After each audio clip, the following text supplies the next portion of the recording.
একটা সময় ছিল যখন সমুদ্র শুধু ঢেউ নয়, ভালোবাসার গল্পও বলতো। সেই সময়েই জন্ম হয়েছিল এক পরীর, নাম তার লীরা।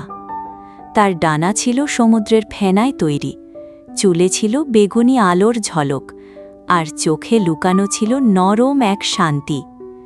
প্রতিদিন সূর্যাস্তের সময় লীরা গান গাইত ঢেউয়ের সঙ্গে। যে মানুষ হারিয়ে যেত সমুদ্রের কোলাহলে, সে ফিরে পেত তার গান শুনে নতুন জীবন। কিন্তু একদিন এক প্রচণ্ড ঝড় এলো। আকাশ কালো, বাতাস পাগল, আর সেই ঝড়েই ভেঙে গেল লীরার ডানা। সমুদ্র শান্ত হল, কিন্তু পরী আর উড়তে পারল না। লোকেরা বলে, ভোরের আলোয় যখন প্রথম ঢেউ আসে তীরে, ফেনার ভেতর এখনও দেখা যায় তার ডানার ছায়া, যেন সে এখনও গান গায়। ভালোবাসা কখনো ডোবে না।